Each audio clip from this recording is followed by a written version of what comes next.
என்ன அப்படியே சாப்பிட்டீங்க? சாப்பிட்டு முன்னாடி என்ன பண்ணணும் தெரியுமா தெரியாதானே? என்ன பண்ணோம்? இதுக்குப்பா உங்களை எழுத்து விடுற. முதல்ல தான் கண்டுபிடிச்சது என்னன்னா முட்டை கறி தோசை, புரோட்டா, சுக்கா. காலையில மட்டன் கறி வைப்பாங்க.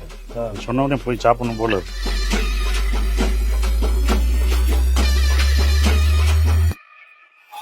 நம்ம மதுரையில இருந்துட்டு நான்வெஜ் சாப்பிடணும்னா சிரிச்சிருவாங்க.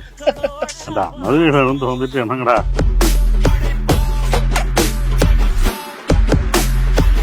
கலவரமா சண்டைக்கு வந்துட்டாங்க. சட்டையை பிடிச்சா என்னடா பிரியாணி மட்டும்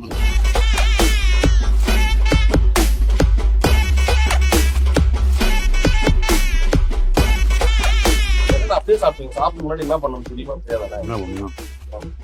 இதுக்குப்பா உங்களை எழுத்து விடுற. உங்க போட்டோலாம் பார்க்கும்போது ரொம்ப மெலிசா இருக்கீங்களா? சாப்பிட மாட்டீங்களா? நீ மட்டும் வேணா சின்ன வயசுல குண்டாவே இல்லையா?